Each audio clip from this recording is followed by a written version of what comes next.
Hello, and welcome to Nevermore Hollows, where you never know what might materialize out of the darkness to make war on your soul. It's like the good book says, our real war is not with flesh and blood, but against principalities and powers and rulers of the darkness, and against the spiritual hosts of wickedness. Therefore, we should always be on guard, ready to stand, ready to fight. I am Lafayette Faust. You know me by now, and you know what I do, albeit from a secret location. If you'd like to know more about what's going on in Nevermore Hollows, things that I can't tell you here, things that I can't show you here, I invite you to our Nevermore Hollows Facebook page and our Nevermore Hollows Instagram. Tonight, I need to tell you about an incident that happened to our two favorite 12-year-old boys, Rory Boudreau and Stevie Muse. Just the other night, they were on their way to Romero's Comics and Games when they heard slurring music coming from just over a hill in one of the vast fields that are scattered around the dark countryside. Of course, these two adventurous boys are always willing to take a stand against the paranormal beings that populate Nevermore Hollows. But on this night, they bore witness to a calling card of sorts, an announcement from a horrifying little monkey who was last seen creating murder and chaos at Winona's Waffle Hut a few months back. What they find just over the hill is a merry-go-round that must have been designed in hell, and the monkey, who has decided to call himself Psycho Juju, makes it clear that he has some terrible plans for Nevermore Hollows. Plans that will surely live up to the name he has taken for himself. So, with this ominous information stabbed deep into your heart, I invite you to sit back, turn on a light, and prepare yourself. It was one of those mid-September Friday nights in the deep south where instead of feeling the nip of fall, the humidity was still high enough to make one feel as if they were draped in a warm, wet blanket. Rory Boudreau and Stevie Muse rode their rusty bikes through the Pink Flamingos trailer park, where they lived, on their weekly ride into the town of Nevermore to Romero's Comics. The park had been established in 1957, during the beginning of the space age, and was laid out in a neat grid of colorful trailers, many now in various states of disrepair and decay. The narrow streets were named with a nod to the space age, such as Apollo Lane and Gemini 7 Circle, and were littered with cracks and potholes, making it look as if an invading army had rained mortar shells down on the park in an attempt to rid the earth of its blight. To most people, the Pink Flamingos trailer park would seem like a depressing place to grow up. It was inhabited by the fringe and the forgotten and those who wanted to disappear. At the entrance to the park stood a gaudy sign. It sported two giant flamingos and a single palm tree. The name of the park was written in cursive and was outlined in the same pink neon as the flamingos. At night, when the sign was ablaze, some of the letters burned brighter than the others. If you read only those letters, the sign would read, "In Flames Trailer Park." And to everyone in the town of Nevermore and its surrounding countryside, collectively known as Nevermore Hollows, the thought of the park going up in flames seemed like a good idea. But for these two 12-year-old boys, living in the trailer park was a place of wide-eyed wonder and perilous adventure. This summer alone, they had nearly died at the hands of the ghost inhabiting Trailer 66, had found an old jar containing a demon's head, and had been chased by a horde of undead river monsters resurrected by the Brousseau sisters, who were in essence 3 dim-witted trailer park witches. And on top of all that, they had befriended an old Russian named Ivan Ivanovich, the park's custodian. What made their relationship with Ivan so cool was that he knew about the paranormal things that happened in Nevermore Hollows in general, and more specifically, the trailer park. Ivan had a secret past that he had not yet divulged, and that made him even cooler. All this made them forget their fatherless, poverty-stricken lives. So, the boys pedaled through the park, heading for the entrance, where they would turn onto the county road that would take them into town. "The Mighty Snail comic I subscribed to is supposed to be there tonight," Stevie said, wiping sweat from his face. Stevie lived alone with his mother after his dad left them. His mom worked nights at Winona's Waffle Hut just up the road a bit. He had been lonely until Rory and his mom moved to the trailer park back in the spring. "You're gonna have to let me read that one," Rory said, glancing over at his friend. Rory had spent all of his 12 years of life in New Orleans. His mama was Creole, and his daddy had been African American. His daddy had died covered in fat, seeping sores after he had stood up to a local voodoo priestess named Sister Kulev, which meant Sister Snake in Creole. She had been caught casting dark spells on local school children and had stopped after his daddy stood up to her. He was proud of his daddy and vowed to not be afraid to stand up to evil, even if it killed him. "Of course," Stevie said. Because their mothers could not afford to give them very big allowances, and the fact they earned only a little money by doing various chores for some of the folks living in the trailer park, they chose to share comics to save their hard-earned money. "I'm glad Mighty Snail is getting successful. I can't wait to see if they defeat General Meg." "Yeah, that would be fun to see," Rory said. "But General Meg be one big scary dude." They could have gone to Romero's earlier in the week, but chose to go on Friday evenings because Romero stayed open late and always had something special going on. Tonight, Romero's had an artist and writer of Mighty Snail signing autographs. "I hope that I can get Mr. Overlord, the artist, to sign my copy," Stevie said. Rory looked down at his watch and noted that it was going on 6:30. It would take another 30 minutes on their bikes to get into town. "We need to get going if we're going to get there by 7. It was just beyond twilight, but not yet full-on dark when they rode out of the park. The neon sign flickered to life with an angry buzz and cast them in a pink and teal glow. They turned onto the dark county road, flicked on the flashlights taped to their handlebars, and pedaled toward town. They rounded a curve and saw a pulsing glow in the field to their left. Rory pulled to a stop and stood astride his bike. Stevie hesitated, riding on ahead, then swerved back around and stopped beside his friend.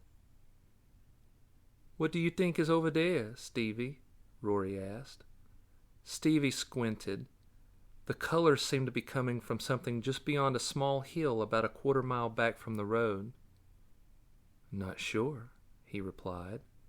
"Around here it could be literally anything."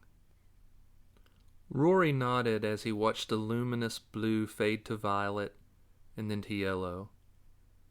"Them colors remind me of a carnival." Stevie failed to hide the shudder that skittered up his spine. "We've never had a carnival in Nevermore that I can remember. And to be honest, Rory, the idea of a carnival in this place creeps me out." Rory watched the colors fade from yellow and swell into green. He turned to Stevie. "They never been a carnival here in Nevermore? Really?" Stevie shrugged. "At least not since I've been here. In fact, I've never even heard anybody talk about a carnival." They both watched the lights change from green to purple. Then Stevie said, "Listen." Rory held his breath and strained. After a moment, he said, "I don't hear anything." Stevie nodded. Right. There's nothing. No crickets, no cicadas, and that's Mr. Beck's field. He easily has 200 head of cows. I don't hear them either. Both boys stood in the dark on the side of the road, watching the lights and feeling the eeriness of the moment. The lights continued to slowly change and pulse. The boys looked at each other, Stevie's eyes wide with wonder and a touch of fear.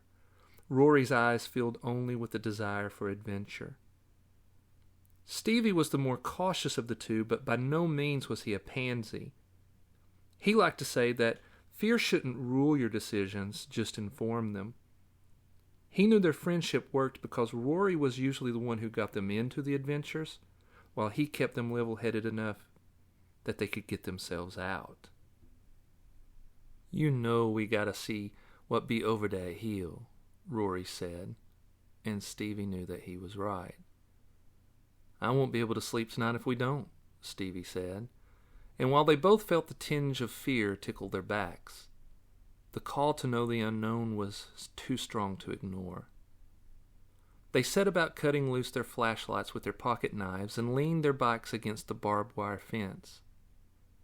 They stepped over the prickly fence and into the field. Rory shined his light to the left, and Stevie shined his to the right. Usually they be cows all over this field, Rory said. I wonder where they be. Stevie shrugged and decided to be the one to lead them to the top of the hill. He pointed the light before them and began walking. Rory followed, shining his light around, looking for the cows. They walked about 50 yards, and the beams of their lights fell on a long row of cows standing at the bottom of the hill. Look at that, Stevie said. They stopped 20 yards from the row of cows and shone their lights back and forth, trying to see how many were in the line. Dey's easily 100, Rory said. What be wrong with 'em? The cows were neatly spaced 3 feet apart in a razor-straight row. The cows all looked up at the pulsing lights, transfixed, no movement whatsoever. They did not flick their tails. They did not shuffle back and forth or side to side, and they did not make a sound. It was as if they were dead and had been set in this long line by a disturbed taxidermist for some twisted reason. I don't know, Stevie said, but I've never seen cows act this way. It's like they've been hypnotized. Rory looked up to the top of the hill at the lights that now pulsed above them. It could be that they is hypnotized. With them lights pulsing like that, I guess it could happen. Maybe we need to be careful and not look directly at the lights for too long, Stevie said. I agree with that, Rory said. He stepped between 2 cows and headed up the hill. Stevie took a moment to shine the light on the face of one of the cows. The cow did not blink or even squint when the light hit its eyes. It stood, eyes focused up at the pulsing lights, its mouth hung slightly open, and its thick pink tongue lolled out. A long string of drool hung from the tip of the tongue. Stevie shone his light at the other cows and saw that none of them blinked against the light, and all of them had their tongues lolled out. He was unable to suppress a shudder. He then turned and followed Rory. They made their way up the hill in the eerie quiet. As they neared the crest, they both instinctively dropped to their hands and knees. They crawled the last few feet and lay on their stomachs and peered down on the other side onto another field that stretched a half-mile and ended at the edge of the towering dark trees of Dunwich Forest. Directly in the center sat a merry-go-round, as if waiting for them to board. Bright bulbs glowed and strobed and washed the field in a rainbow of neon hues. They were too far away, and the pulsing lights were positioned in such a fashion that they could not see in any real detail, but they could make out the shadows of brightly colored horses that surely inhabited the merry-go-round. Why isn't it moving? Stevie whispered. He wished that the lights were not colored and instead were white so that they could see in more detail. Rory gave him a sideways look. We come up on a creepy merry-go-round in the middle of this field, and all you wonder is why it ain't be moving? Stevie shrugged. I mean, where is it getting its electricity from? It's lit up, so it has to have power, but if so, why isn't it moving or making any music? Yeah, Rory said. I see what you mean. That is strange. They lay on their stomachs looking down at the strange sight for 5 minutes, which was an eternity for 12-year-old boys. Finally, Rory said, It looked like it'd be safe. I say we go get a closer look. It was Stevie's turn to be sarcastic. You mean to tell me there's a creepy merry-go-round in a field that has all those spooky lights flashing, and they have apparently hypnotized 100 cows, and you think it looks safe to get closer? Rory nodded as he considered. Well, when you put it that way, it do sound a bit precarious to get any closer. Especially in light of all the crazy stuff we've already experienced this year, Stevie said. They sat for another eternal 2 minutes, each in their own thoughts. Finally, Rory said, I believe you be correct in all that, but we getting pretty darn good at handling ourselves. And look at the stories we can tell because of us being bold. Stevie smiled. He was apprehensive, but the siren call of exploration was irresistible. Let's go. They both stood and slowly made their way down the hill and into the field below. As they walked, they kept glancing around, peering into the dark, looking for any threat of danger. But their eyes kept getting pulled back toward the merry-go-round and its slowly shifting multicolored lights. When they were halfway between the merry-go-round and the hill, they were able to get a little more detail. They could now make out the dark shapes of the horses. There also seemed to be other animals. That one there looked to be maybe a bear.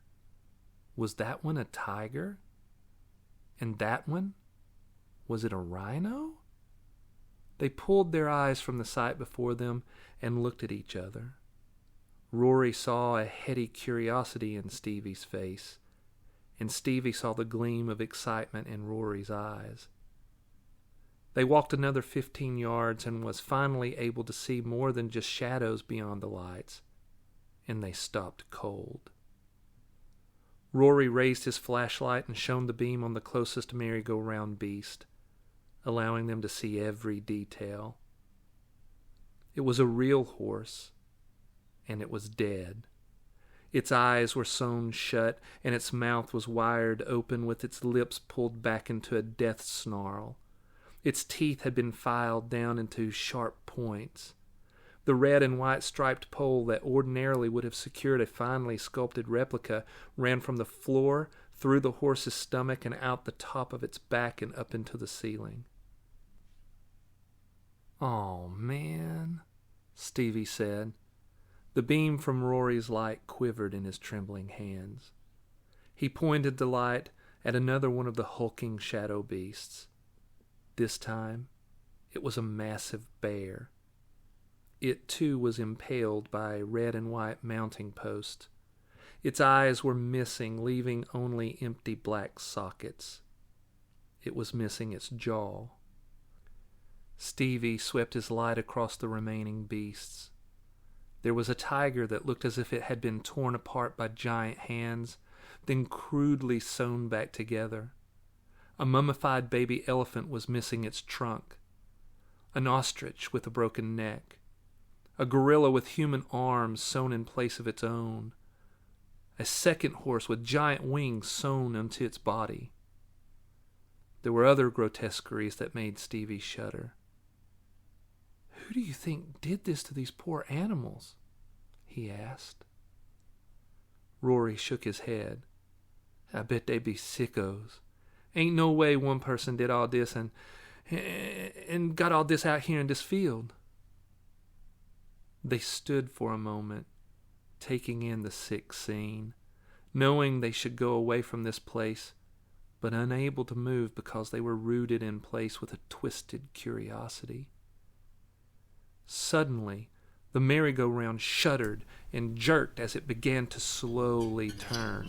A slurring melody began to play from the steam organ located behind the decorative panels in its center. The boys jumped in surprise, the prickling of fear skittering up their spines as if dead, cold, crypt beetles had gotten inside their shirts.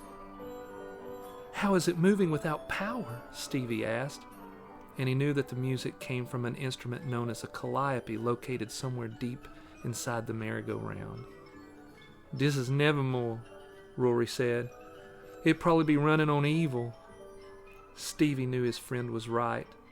Evil seemed to power so much here, and he and Rory seemed to come in contact with more of it than most of the townsfolk. The merry-go-round continued to slowly turn, the music dragging in its moaning melody. The colorful lights brightened so that they could see the macabre zoo of dead animals begin to heave up and down as the poles that speared them began to move on their galloping cranks. "Oh!" Stevie gasped as the horse with the sewn-shut eyes turned its head toward them. "That ain't right," Rory said as the ostrich with the broken neck came around on the red and white striped pole that pierced through its spine. It gave a feeble flap of its wings. Its head was flopped over at an unnatural angle, but its eyes glowed orange like magma. It was able to jerk its eyes toward the boys and snapped its beak at them as if it hungered for their flesh. Next came the tiger that had been torn apart and sewn back together by someone with a sick mind. Its legs quivered and jerked as it tried to walk, though it was held 3 feet above the merry-go-round platform by its own striped pole. It gave a hungry growl. It suddenly struck Stevie that they should run. Then he realized that he could not, that he was frozen in place by some force. He was able to look over at Rory and saw that he too was unable to move anything other than his head. The boys realized that they were being compelled to witness the gruesome turn of the merry-go-round. They could see the fear in each other's eyes. While they had survived a dozen paranormal encounters during the summer, they had never been seized by an unknown force that rendered them immobile. Rory considered their predicament. In every single one of their encounters, the monsters and ghosts all moved with murderous intent. While their current situation was terrifying, it did not have the feel of imminent death. Whatever was behind this bizarre show did not have murder on its mind. At least not yet. This seemed as if someone were making a demented statement. "Why you be doing this to us?" he asked aloud. There was no response. The merry-go-round continued its slow turn. The lights pulsed and swam from purple to blue to green to violet and then to red. The calliope continued to groan out its dissonant melody. "I know this song," Stevie said. It was difficult to catch the correct pulse of the melody due to it playing in that slurring drag. He closed his eyes and strained to hear, feeling if he could figure out the song, he would gain some understanding to why this was happening. "I know you be making this all happen," Rory said aloud, again trying to communicate with the presence behind the merry-go-round. "But we ain't scared." "Shh," Stevie hissed, straining to hear. Instead of rising and falling with poetic cadence, the song wailed and moaned as if in a dying gasp. The merry-go-round's circular platform rotated around a center constructed of brightly colored panels, adorned with scenes and filigreed scrollwork. Rory's eyes landed on the panel facing them, which on a normal merry-go-round would be adorned with idyllic scenes of simpler times. The scene depicted on this panel was one of carnage and destruction. A skeletal specter with obsidian horns sat on a throne atop a pyramid of broken bodies. "Stevie?" he said. "Look at that panel." Stevie still had his eyes closed, straining on the warped tune. It was almost there. If Rory would just be quiet. Shh. Rory noticed that the panel had an antique and ornate door handle. It slowly turned. "Stevie," he said, his voice starting to shiver. Something's coming." Suddenly, the song popped into Stevie's head. "It's Amazing Grace," he said aloud. He still felt as if there was some profound understanding that eluded him. "What does that matter?" Rory said, his eyes fixed on the slowly turning doorknob. Stevie opened his eyes, the melody, though slurring, firmly in his head. "I don't know," he said, "but it does matter." "Look," Rory said. Stevie turned his head just in time to see the panel swing open, revealing a deep darkness. He felt as if he were looking through the doorway to the proverbial pit where the serpent would spend eternity after his defeat. Then a bloody light flashed on, backlighting a small figure, making it a black silhouette. "What is that?" Stevie asked. "It looks like a monkey," Rory said. Both boys tried to move, but their feet were firmly planted. The dark figure stood awash in the crimson light and gave a deep laugh that seemed to be at once human and simian. The boys shuddered. The figure stepped out of the crimson light into the slowly changing colors of the merry-go-round, and the hearts of both the boys stopped, making Rory catch his breath and Stevie to gasp. What stood before them was a capuchin monkey, though twice as large as what should be normal. Its face was smeared with red grease paint, and a black swirl had been scrawled around each of its eyes. It wore a red suit with a black bow tie. The suit had a pattern that the boys could not quite make out, but as the lights washed from blue to bright yellow, they could see that the suit was covered in tiny black pentagrams. "That's the monkey our moms told us about," Stevie said. "The one that came into Winona's with that scary clown." Rory nodded. "The one that went and shot all them folks."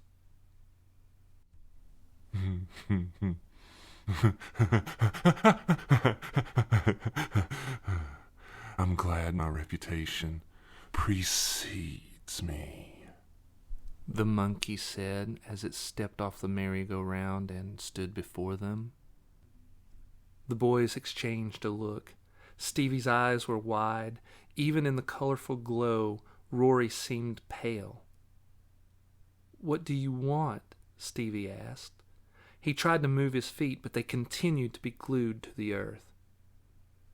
The monkey gave a thoughtful sniff, as if he were trying to figure a way to explain a grand idea to a couple simpletons.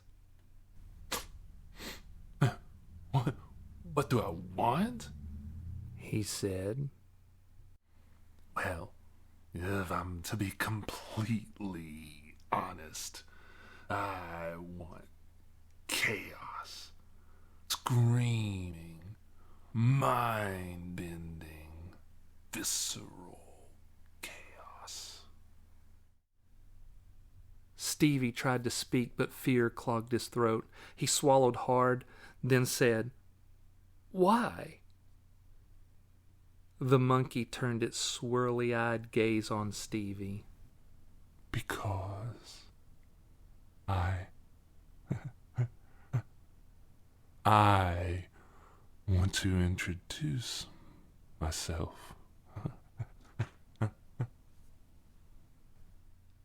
"We already know who you is," Rory said. The monkey laughed.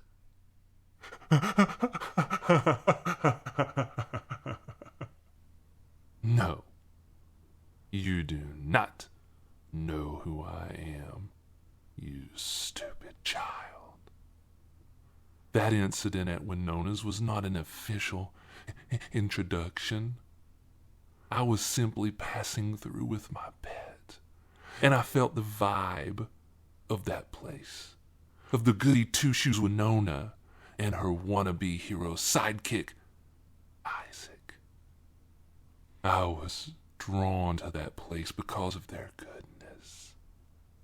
I had no plans of staying, therefore no need for a formal introduction. But I've spent some time here. I feel the evil that gnaws away at the souls of the folks here as it makes war on the goodness that permeates this town. I have decided I want to be part of that war. So I will be staying. And if I'm staying, I need to officially make an introduction. Why us? Stevie asked. We're just a couple of kids. Why not go on TV or introduce yourself to someone in power like the mayor or something? The monkey chuckled.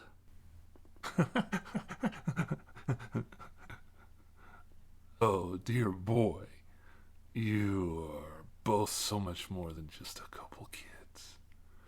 You are the embodiment of all that is good.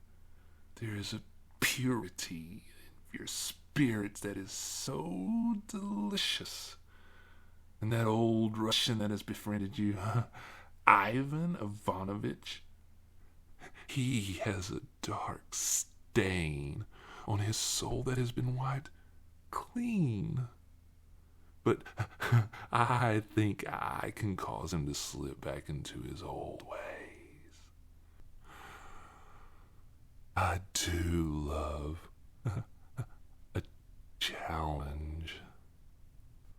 Rory was afraid to ask, but intuited that he needed to be as bold as possible. Okay, Den, you done spoke your piece. We know that you plan on bringing a heap of chaos in our lives. Go on. We will be ready for you. Now that you know I'm going to play with you for a while before I kill you, I'll officially introduce myself. So you'll know what to call me when you curse my name during your last breaths. Let me guess, Stevie said, feeding off the boldness of his friend. It's something like Bobo or Kiki. The monkey smiled. It was full of menace and sharp teeth. That's a good one, little Stevie. But no, I've been called many things during the 1,000 years that I've lived. But as much as I hate Winona and her pathetic sidekick, they used a term that night I showed up at their pathetic establishment that I've decided to adopt as my new name because it's so right on the mark. Well, Den, spit it out and let's get this over with, Rory said. From this moment on, call me Psycho Juju. The undead animals began to cry out in a moaning, groaning, anguished chorus. Psycho Juju stepped up onto the slowly rotating merry-go-round, grabbed onto one of the red and white swirly painted poles, and used his other paw to flash the sign of the horns. The slurring music sped up into a frantic blare. The undead animals screamed and howled and shrieked. The lights flashed brighter, faster, all building into a frenzied crescendo, and then darkness and complete silence. The boys could not see. Their ears rang with the sudden silence. It took 10, 15, 20 heartbeats for them to gain their senses and realize that they could now move. Where did it all go? Stevie asked. The merry-go-round, with its macabre herd of zombified animals, was gone. Stevie and Rory stood alone in the dark field, tremors of fear coursing through them. They realized that they had both dropped their flashlights. They snatched them up and switched them on and shone them around the field. The only evidence that the merry-go-round or the monkey had been there was a large circular shape in the flattened grass. "I figured out that song," Stevie said, after taking a breath to calm his nerves. Rory stared at the place where the merry-go-round had stood. "Yeah? What was it, then?" "Amazing Grace," Stevie said. Rory tore his eyes from the flattened grass and looked over at his friend. "I wonder why he chose that song." Stevie shook his head. Then a thought struck him. Blasphemy. Rory thought about that word. It made sense that something as evil as the beast they had just met would mock a song with such redemptive imagery. "That seems right to me." "And what about the name it took for itself?" Stevie asked. "What are we supposed to make of that?" "I believe that Psycho Juju is a perfect description of the darkness that has possessed that poor monkey." Stevie had not considered possession. He turned that idea over in his mind. He had come to believe in the spiritual realm, and he knew from personal experience that it was a realm filled with all manner of evil entities bent on wickedness. But for some reason he could not yet identify. He did not believe that Psycho Juju was simply possessed by some evil spirit. He felt the answer was something more aberrant. "Maybe," he said. "Either way, we need to let Mr. Ivanovich know that Psycho Juju has basically declared war on us." "How are we going to be able to prepare to fight something like Psycho Juju?" Rory asked. "And he seems to have a whole hell of a lot of power." Rory's last sentence conjured up the image painted on the merry-go-round's decorative panel. The specter with the obsidian horn sitting on a throne atop a pyramid of slaughtered people. And it was then that he realized that it must have been a picture of hell. "I believe that maybe that's where he gets his power." Rory nodded his understanding that none of the evil beings they had faced during the past year emanated evil anywhere near the level they had felt emanating off Psycho Juju. "I do believe you be right," he said. "This place be touched by darkness, but this here be different. If Psycho Juju ain't the devil himself, then he's his right-hand man." Stevie felt that Rory had maybe found the truth of their new adversary. He turned and headed up the hill, Rory by his side. As they came down the other side, they noticed the cows were scattered about, acting as cows should. They made it to their bikes, and instead of heading into town to Romero's Comics, they turned and rode back to the trailer park so they could tell Ivan Ivanovich, the man who they trusted more than any other in the world, that hell had made its way to Nevermore Hollows.